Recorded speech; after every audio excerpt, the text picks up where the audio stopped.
Throughout this 6 album run in 3 years, which is pretty darn impressive, there have been many Nas quotes that I found to be inspirational. But as I was prepping for this new album, Magic 3, I found myself really drawn to what Nas said at the end of the song Ghetto Reporter on KD3. When I'm 50 years old, I want to have 50-year-old fans, 60-year-old fans, and 16-year-old fans. Now, since KD3, both Nas and hip hop turned 50, so the timing was perfect. But this theme of Nas wanting to bridge the gap between the OGs and the youth, and hip hop being this ageless and timeless genre of music, is something that I find so motivational. And Nas's desire to constantly evolve is what really separates him from a lot of your favorite artists. But getting right into Magic 3, it is Nas and his last album, y'all. Well, at least for a while. But who knows, maybe they might decide to spin back the block at a later date. Magic 3, it contains 15 songs lasting approximately 46 minutes. The only feature is Lil Wayne, but with that being said, track by track breakdown. The opener, Fever, has a suspenseful, soulful tone. The sample is moody and the strings are urgent. You also hear that represent, represent sample from Illmatic, which was dope. On here, Nas is reminding us that it's prophecy that he has been this fly MC for half a century. He talks about leaving his 40s, now being an official OG and also a griot. I did like the following lines: might throw a roast me, wonder what will the jokes be, watching them imitate my cool demeanor. It's a new decade, I'm in a whole new arena, roll the dice in this life, and I hit the fever. So overall, hard-hitting first song to set this off. Track 2, Tisk, has a haunting, ethereal vibe that becomes even more eerie as the beat progresses. And Nas is rapping in this 80s-like flow throughout, which shows him really paying homage to that first golden era sound. Nas is calling out the industry, the critics, the biters, and the clones, but he does drop the jewel: don't be scared to execute, the vision lock in. Get back to the art, not the trend. Following this is Superhero Status, where we get this funky Eddie Kendrick sample and crisp, lively drums. The whole thing screams blaxploitation era. Of course, with this title, Nas is likening his powers and his pen game to that of a superhero. And we saw elements of this with Nas and a Nas Morales track. Here, Nas is really talking his talk going in. The difference between you and I, spitting a wide difference. They hate on you, but me, they want me to die. Different. Yeah, very cool head nodding record where we get traces of that nasty Nas flow. After this is I Love the Feeling, which is set to this very suave and luxurious 70s sample that did give me some Rock Marcy meets The Alchemist production vibes. And Hit Boy haters, you can't claim to like drumless, soulful boom bap and dislike this beat. Nah, I'm not buying it. On this record, Nas is really hitting us over the head with quotables, but I particularly dug It's Your Monthly Subscription to the Slums edition, the new It Was Written. And he references Illmatic being played in the show Ozark, stating, I think that's harder than if I had co-starred a Ghetto Symphony. I'm Chief Keef Cozart mixed with Mozart. That's ill when you get bags for your own art. So as a whole, very impressive track where both Nas and Hit Boy bodied it. Next is No Tears, which is more of a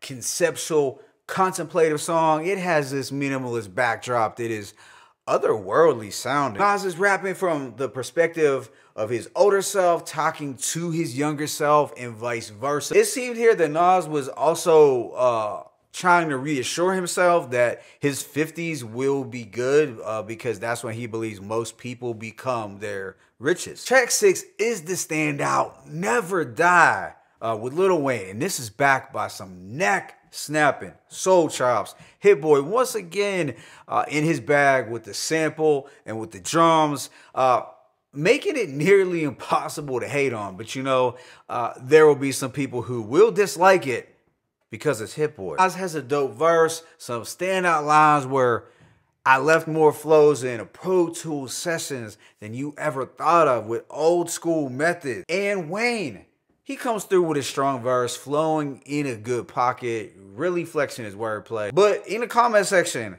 let me know who y'all thought had the better verse. Now, if we were talking in terms of just flow, I'd have to give it to Wayne. But if we are talking about quote-worthy bars, I'd have to give it to Nas. Then there is Pretty Young Girl that comes across almost like an interlude, but it's an actual song. The production gave me slight Primo vibes. I like the crunchy drums and warped, sped up Ohio Player sample, but I can almost hear Ghostface and also Hove on this beat for some reason, and the scratching at the end was also fire. Nas is rapping in an almost shouting like delivery here, which is different. He's vividly describing this girl that he once saw that he hopes to manifest.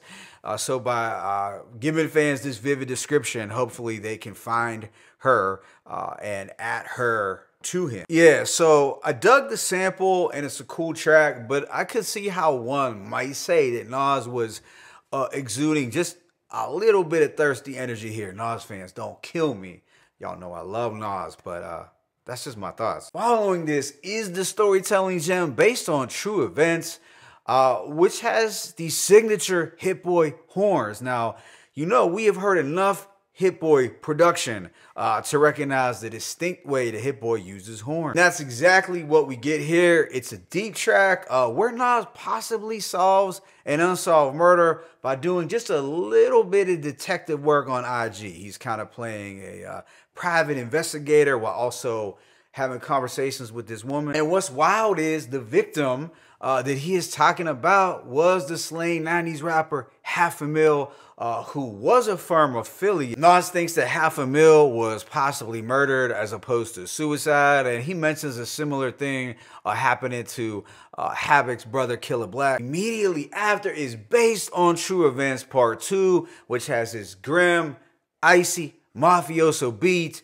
Now this is a stellar storytelling track from Nas, real motion picture shit. In 3 chapters, he talks about the demise of a kingpin. This was a young man who had potential and a great mind, but he got caught up and couldn't detect the setup until it was too late. At the end of the song, the dude gets his wig split in the back room of a restaurant in Flatbush, Brooklyn, and Nas finds out this information from doing a little more IG detective work. Track 10, Sitting With My Thoughts, is another highlight, and this is set to a pensive trap-like beat. On this one, Nas is at his most introspective on the album. He raps, "For peace of mind, I'd go crazy if I couldn't rhyme. I finally took time to drop constant releases. I finally put me first. The intro on the sequence." Yeah, very cool contemplative track from Nas, and I liked his shout out to Nipsey. Track 11 is Blue Bentley, which is my least favorite. It's not a bad song, and I wouldn't mind revisiting it, but it didn't stand out as much as the rest. We do get more contemporary trap-like production, which does feel like a good fit for, let's say, a Drake. Yeah, it's an alright song, but not nearly as good as Blue Benz from KD1. Right after is Jodeci Member, where we get some hazy, soulful instrumentation that did feel a little Ninth Wonder inspired. The swirling strings, punchy drums, and blunted sample sounded great. On here, Nas is in full braggadocio mode, talking about stealing dudes' girls and wives, and being this fly, well-rounded guy who leads this lit lifestyle. As a whole, solid track with a dope beat from Hit, but what follows is my real favorite, Speechless Part 2. It sets to this flute-like sample with an ultra addicting soul chop. Now, instrumentally, it is a little more playful than the beat on the 2021 song Speechless. But Nas is bigging himself up while also admitting he's sometimes at a loss for words. Imagine that. He does take some shots at artificial intelligence.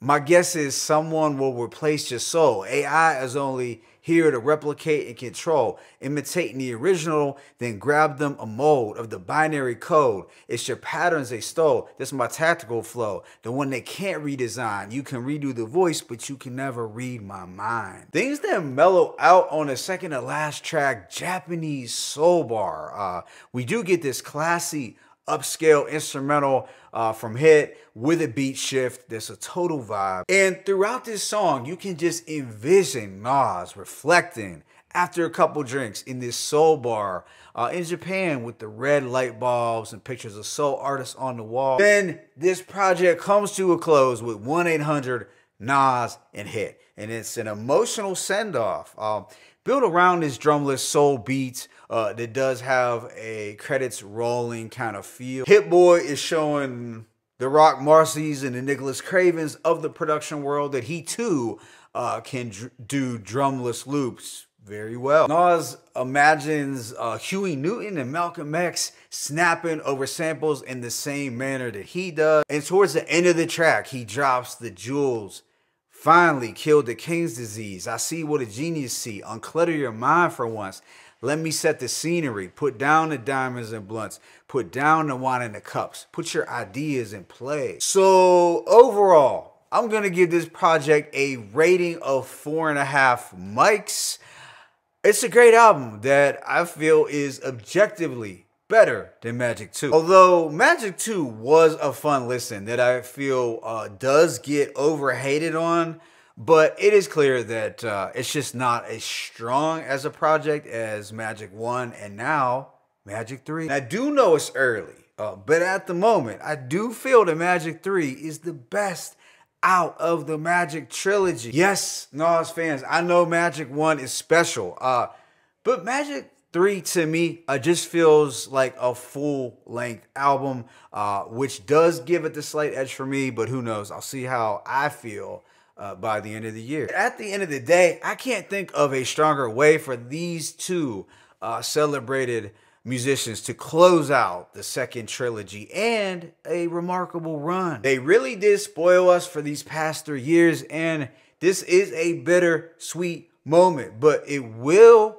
be interesting to see what this next chapter musically will look like for Nas. Let me know in the comment section if you feel that Nas will keep his foot on the gas and work with another producer soon, or do you think that he'll step back for a bit and take some time away? Favorite tracks include Fever, Tisk, Superhero Status, I Love This Feeling, Never Die, Based on True Events 1 and 2, Sitting With My Thoughts, Speechless Part 2, and Japanese Soul Bar. Damn, I pretty much listed the whole album. But let me know your thoughts on this project in the comment section. It's your boy Mixtape Muff. I'm signing out. As always, is peace and blessings. Nas, Hit Boy, Magic 3, 1.